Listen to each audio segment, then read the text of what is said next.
hati kami untuk memuji dan menyembah, oh Yesus, Tuhan dan Rajaku.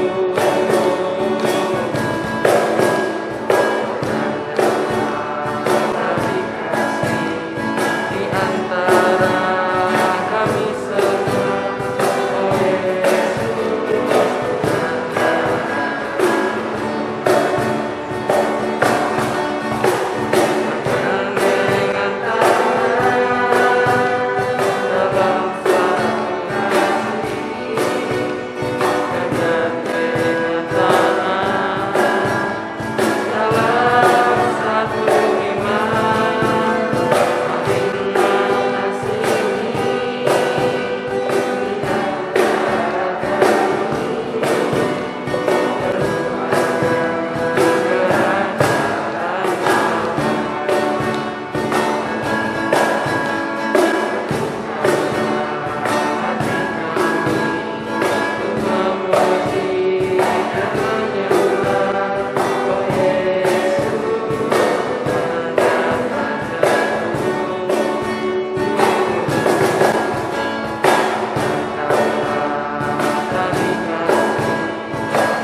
merenungkan firman Tuhan, mari kita bersatu dalam doa.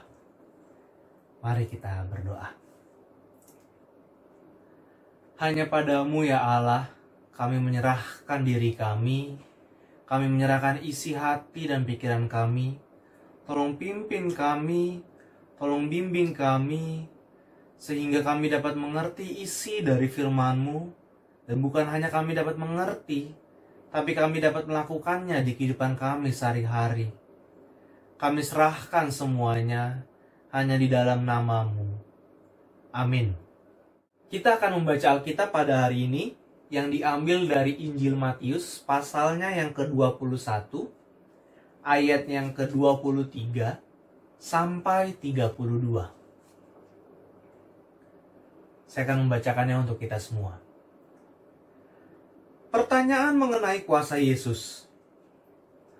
Lalu Yesus masuk ke bait Allah, dan ketika ia mengajar di situ, datanglah imam-imam kepala serta tua-tua bangsa Yahudi kepadanya dan bertanya, "Dengan kuasa manakah engkau melakukan hal-hal itu? Dan siapakah yang memberikan kuasa itu kepadamu?" Jawab Yesus kepada mereka, "Aku juga akan mengajukan satu pertanyaan kepadamu. Dan jikalau kamu memberi jawabnya padaku, aku akan mengatakan juga kepadamu, dengan kuasa manakah aku melakukan hal-hal itu? Dari manakah baptisan Yohanes? Dari sorga? Atau dari manusia?" Mereka memperbincangkannya di antara mereka dan berkata, "Jikalau kita katakan dari sorga, ia akan mengatakan kepada kita, 'Kalau begitu, mengapakah kamu tidak percaya kepadanya?' Tetapi jikalau kita katakan dari manusia, kita takut kepada orang banyak, sebab semua orang menganggap Yohanes ini nabi." Lalu mereka menjawab Yesus, "Kami tidak tahu." Dan Yesus pun berkata kepada mereka, "Jika demikian, aku juga tidak mengatakan kepadamu dengan kuasa manakah aku melakukan hal-hal itu.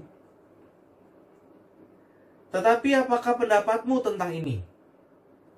Seorang mempunyai 2 anak laki-laki. Ia pergi kepada anak yang sulung dan berkata, 'Anakku, pergi dan bekerjalah hari ini dalam kebun anggur.' Jawab anak itu, 'Baik, Bapa.' Tetapi ia tidak pergi. Lalu orang itu pergi kepada anaknya yang kedua dan berkata demikian juga. Dan anak itu menjawab, 'Aku tidak mau.' Tetapi kemudian ia menyesal lalu pergi juga. Siapakah di antara kedua orang itu yang melakukan kehendak ayahnya?" Jawab mereka, "Yang terakhir." Kata Yesus kepada mereka, "Aku berkata kepadamu, sesungguhnya pemungut-pemungut cukai dan perempuan-perempuan sundal akan mendahului kamu masuk ke dalam kerajaan Allah. Sebab Yohanes datang untuk mengajukan jalan kebenaran kepadamu, dan kamu tidak percaya kepadanya. Tetapi pemungut-pemungut cukai dan perempuan-perempuan sundal percaya kepadanya. Dan meskipun kamu melihatnya, tetapi kemudian kamu tidak menyesal, dan kamu tidak juga percaya kepadanya." Demikianlah firman Tuhan. Teman-teman, tema kita pada hari ini yaitu mentalitas menyalahkan.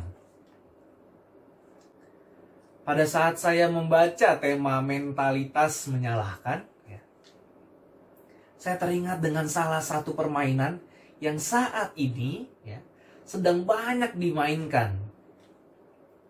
Ya, mungkin teman-teman juga ikut memainkannya. Nama permainannya itu adalah Among Us.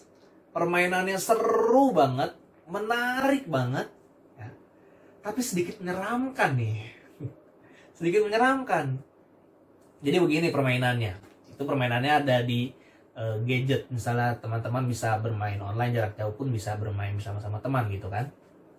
Nah, permainannya Jadi ada astronot yang sedang menjalankan misinya, ya, beberapa astronot sedang menjalankan misinya. Tapi pada saat astronot-astronot ini mengerjakan misinya, ada di antara mereka yang menjadi penyusup gitu. Dan penyusup ini kerjanya adalah untuk menghilangkan nyawa astronot lain supaya penyusupnya ini dapat menguasai, menang gitu. Yang padahal astronot ini yang harusnya menemukan penyusup ini dan menyelesaikan misinya gitu. Nah, bagian yang paling seru adalah pada saat, nih biasanya nih ya, kalau beberapa dari kita berperan menjadi penyusup gitu ya, atau ya bahasanya imposter dalam permainannya, ya, biasanya kita berupaya supaya kita jangan sampai ketahuan gitu kan, kalau kita ini penyusup. Dan teman kita yang lain yang menjadi astronot, ya, yang dia bukan penyusup, dia berusaha mencari tahu siapa di antara kita yang menjadi penyusup.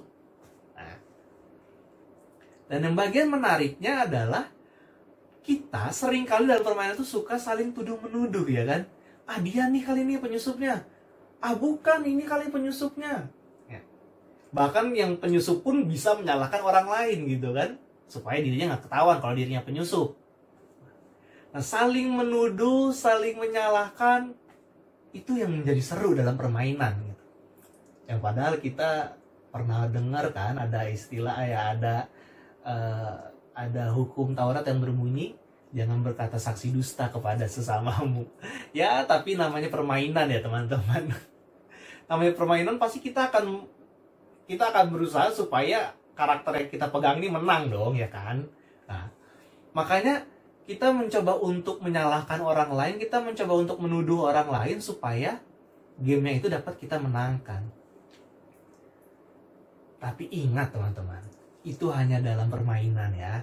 Ya saya pasti juga mengerti lah teman-teman KPR juga pasti memahami yang namanya permainan. Jangan sampai itu terjadi di dalam kehidupan nyata kan. Di dalam permainan kita suka menyalahkan orang lain, jangan sampai juga kita di dalam kehidupan nyata kita juga suka menyalahkan orang lain gitu. Tetapi di teks yang tadi kita baca teman-teman, ya, di teks yang tadi kita baca, teks ini bercerita tentang Yesus yang pada saat itu sedang dicobai oleh para imam dan para tua-tua Yahudi saat itu, ya, supaya Yesus itu disalahkan oleh orang banyak. Dicobainya seperti ini. Jadi para imam dan para tua-tua Yahudi ini bertanya pada saat Yesus di bait Allah dan Yesus sedang mengajarkan banyak orang. Para imam dan para tua-tua Yahudi bertanya, dari mana kuasamu itu berasal? Tapi Yesus menjawab apa? Yesus menjawab, oke, aku akan kasih tahu dari mana kuasaku berasal kalau kamu menjawab pertanyaanku. Yesus menjawab. Yesus memberikan pertanyaan. Dari manakah kuasa Yohanes Pembaptis dapat melakukan baptisan? Dari sorga atau dari manusia? Lalu setelah mendengar pertanyaan dari Yesus itu, para imam dan para tua-tua Yahudi ini kayak semacam berunding dulu lah mau jawab apa nih gitu kan. Dalam rundingannya para imam-imam dan tua-tua Yahudi berkata begini, kalau kita jawab dari sorga, gak mau lah. Ntar masa kita disuruh percaya sama Yohanes Pembaptis, jelas-jelas kita ini yang paling mengetahui kok. Kita ini yang paling pintar kok. Kita ini yang paling bijaksana. Kita memiliki derajat yang paling tinggi kok di sini. Masa kita harus percaya sama Yohanes Pembaptis? Udah gak usah jawab sorga. Tapi kalau kita jawab dari manusia, bisa-bisa kita dikeroyokin nih sama orang-orang di sini. Soalnya orang-orang di sini percayanya Yohanes Pembaptis ini nabi. Udah gini aja. Kita jawab ke Yesus, kita nggak tahu gitu. Nah, udah hasil berunding. Mereka menjawab pertanyaan Yesus. Para imam-imam dan para tua-tua Yahudi ini berkata, kami nggak tahu. Lalu Yesus merespons gitu kan jawaban mereka. Ya udah, kalau kalian nggak menjawab, aku pun nggak menjawab pertanyaan kalian gitu. Kira-kira seperti itu teman-teman. Lalu Yesus pun melanjutkan jawabannya, kan Yesus melanjutkan responsnya. Ya udah begini. Yesus mulai nih memberikan perumpamaan. Jadi begini. Misalkan ada seorang ayah memiliki 2 orang anak. Ya. Ayah ini berkata kepada anaknya yang pertama, anakku, kamu bekerja ya di padang gurun, di kebun anggur. Kamu bekerja ya di kebun anggur. Anak ini menjawab, iya ya. Tapi dia tidak bekerja juga. Dia hanya iya aja gitu. Lalu ayah ini berkata kepada anaknya yang kedua, anakku, kamu bekerja ya di kebun anggur. Anak yang kedua ini berkata, tidak ayah. Tapi pada akhirnya anak ini menyesali dan bekerja di kebun anggur. Setelah menceritakan perumpamaan itu, Yesus bertanya kepada para imam dan para tua-tua Yahudi, menurut kalian, dari kedua anak itu, anak manakah? Anak yang mana yang melakukan kehendak ayahnya? Dan mereka berkata, anak yang kedua. Lalu Yesus merespons jawaban mereka dengan berkata, perempuan-perempuan sundal dan pemungut-pemungut cukai bahkan bisa mendahului kalian masuk ke dalam kerajaan Allah. Yohanes Pembaptis datang untuk memberikan kebenaran. Kalian sudah menyaksikannya, kalian sudah melihatnya. Tapi kenapa kalian tidak percaya juga?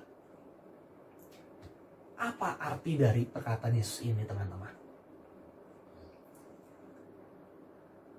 Seringkali kita sudah mengetahui bahwa diri kita salah. Ya. Diri kita merasa yang paling hebat, diri kita yang merasa paling tahu, diri kita yang merasa memiliki segalanya. Tapi kita tetap mau menyalahkan orang lain. Ingat, tujuan dari para imam dan para tua-tua Yahudi tadi bertanya kepada Yesus adalah untuk menguji, dan supaya kalau jawaban Yesus salah, ya, orang-orang saat itu akan menyalahkan Yesus. Tapi pada saat itu Yesus dengan kebijaksanaannya, ya, dapat menjawab pertanyaan para imam dan para tua Yahudi saat itu. Ya. Kita seringkali merasa diri kita paling benar. Ya. Malah teman-teman, yang salah kita benarkan, yang benar kita salahkan, gitu kan? Yang padahal yang benar harusnya menjadi benar, yang salah harusnya menjadi salah, ya. Tapi karena kita merasa kita memiliki segalanya, kita selalu mencobai dan kita selalu mengingini orang lain yang salah. Saya teringat ya, teman-teman mungkin juga sudah pernah mendengar berita ada salah satu universitas, ya. Ada salah satu universitas yang lagi ospek gitu ya, istilahnya ospek, penerimaan mahasiswa baru, dan kakak tingkatnya ini marah-marah sama adik tingkatnya, sama mahasiswi baru ini, hanya karena dia tidak menggunakan ikat pinggang.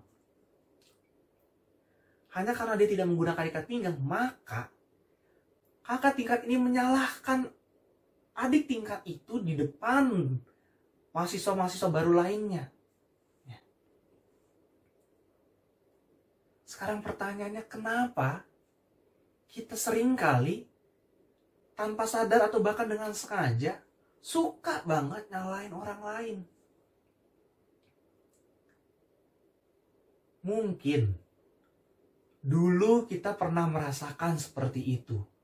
Dan kita tidak terima kalau kita hanya kita yang merasakan gitu. Makanya kita melampiaskannya ke teman kita, bahkan ke adik tingkat yang baru gitu. Dulu saya pernah tuh waktu SMA daftar OSIS gitu ya. Karena dulu saya merasakan tuh yang namanya bentak-bentak sama kakak tingkat gitu kan. Hanya karena jalan saya katanya terlalu lambat, tapi saya merasa udah cepet sih. Terus juga katanya pakaian yang kurang cuman gara-gara kurang pakai tali rafia atau apalah itu. Ya kan aneh-aneh dulu ospeknya itu. Nah, diteriakin gitu depan muka saya. Makanya itu saya daftar ya. Saya daftar OSIS supaya saya mau balas dendam ini ke adik tingkat saya yang baru nanti. Adik kelas saya yang baru. Tapi mungkin ya pasti Tuhan tahu niatan buruk saya kali ya. Makanya saya tidak diterima di OSIS tersebut. Nah ini untuk kayaknya saya melihat banyak anak-anak KPR GKI Gatot Subroto Purwokerto ini yang daftar OSIS ya kan. Udahlah, gak usah diberlakukan seperti itu lagi gitu ke adik-adik tingkat yang baru. Apalagi yang masuk mahasiswa nih. Ya, gak usah lah diberlakukan lagi bentak-bentak adik tingkatnya kayak gitu. Itu udah menjadi masa lalu lah. Jadi kadang kita suka melampiaskan apa yang setelah kita rasakan, yang telah kita alami, yang kita tahu itu gak baik, tapi malah kita lakukan ke orang lain. Lalu yang berikutnya, mentalitas menyalahkan, bahkan yang lebih lucunya lagi, kita suka menyalahkan benda mati itu ya, gak salah apa-apa. Misalnya nih, saya juga bingung sih kenapa ada yang seperti ini, tapi saya juga sering melakukannya gitu. Saya jalan lalu kaki saya kepentok sama kursi atau meja gitu kan. Terus saya marah-marah, ini siapa sih yang naruh kursi di sini gitu. Ini siapa sih yang naruh meja di sini? Yang padahal dari tadi tuh meja sama kursi di situ gitu. Tapi itu benda mati malah kita salahkan gitu. Nah, itu kan berarti kan tanpa sadar kita memiliki mentalitas menyalahkan. Mental kita adalah mental-mental yang suka menyalahkan orang lain. Bahkan benda mati pun kita salah-salahin gitu. Dengan demikian teman-teman ya.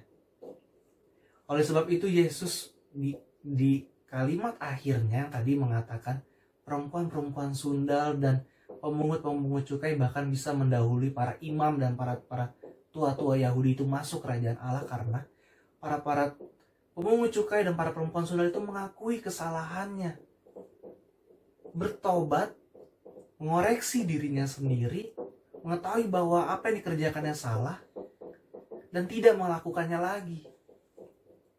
Dan dari sini kita belajar, jangan terlalu cepat menyalahkan orang lain. Jangan terlalu cepat suka menuduh orang lain. Kita periksa dulu, kita koreksi dulu diri kita yang salah atau memang bagaimana. Belum lama ini kalau nggak salah GKI Gatot Subroto baru beranjak usia yang baru gitu kan. GKI Gatot Subroto sudah merayakan ulang tahunnya. Dan pada hari ini saya juga ingin mengajak teman-teman mengucap syukur karena GKI Gatot Subroto tetap masih ada ya. Karena berkat yang diberikan oleh Tuhan kita, dan kita pun harus terus menjaga dan merawatnya. Khususnya saat ini, saya ingin mengajak teman-teman KPR untuk terus bertumbuh di dalam persekutuan itu. Jangan merusak dengan pernyataan-pernyataan, ini KPR begini gara-gara pengurusnya yang lama nih. KPR kayaknya begini gara-gara si ini nih gak mau aktif. Nah, itu kan berarti kan kita masih punya mental-mental menyalahkan.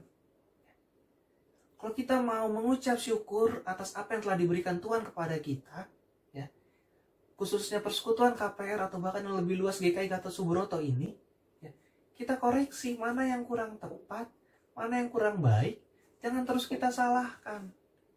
Jangan terus kita lakukan kesalahan itu.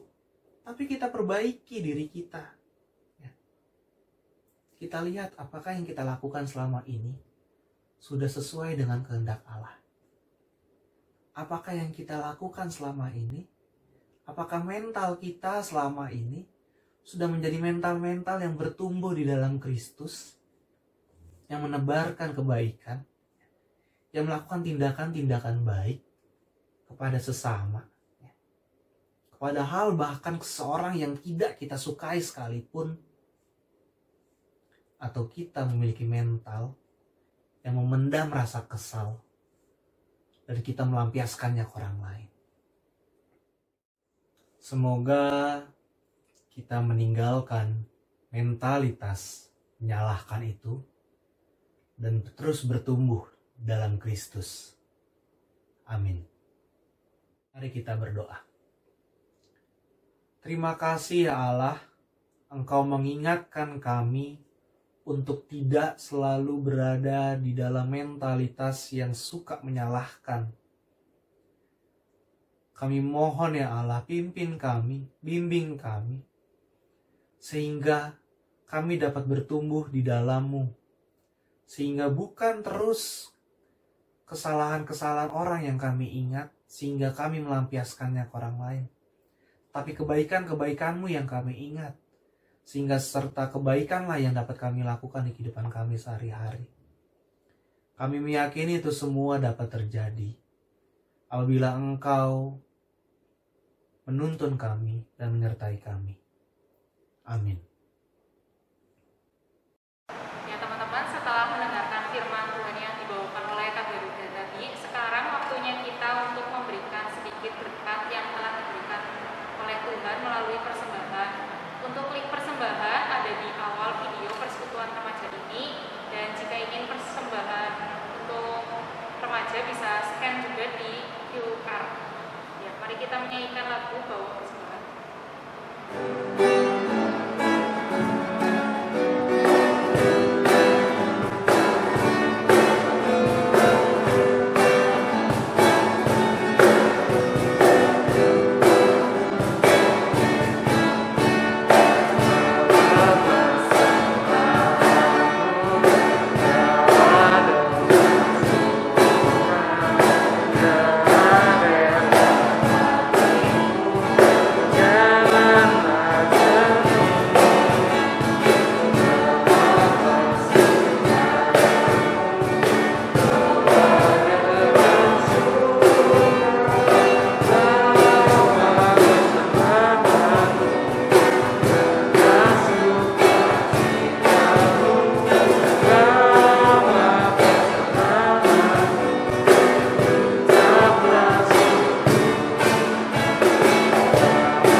Ya teman-teman, sekarang mari kita doa untuk persembahan dan doa syafaat sekali.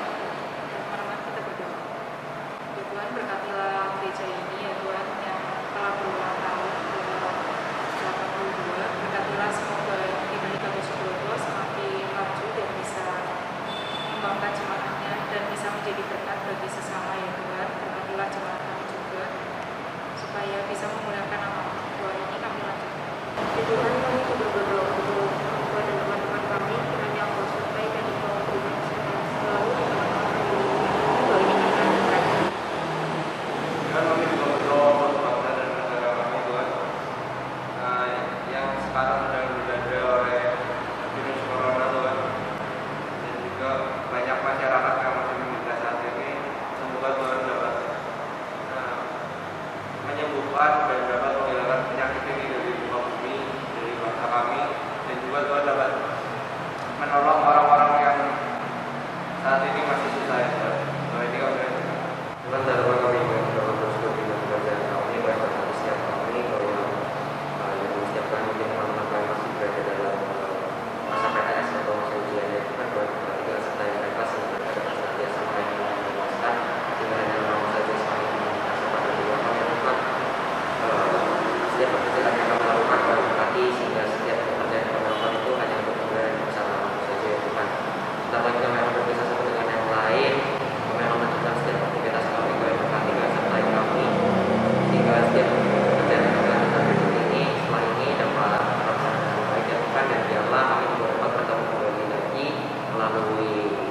live YouTube ini dihidupkan ya Tuhan. Terima kasih Tuhan, kau yang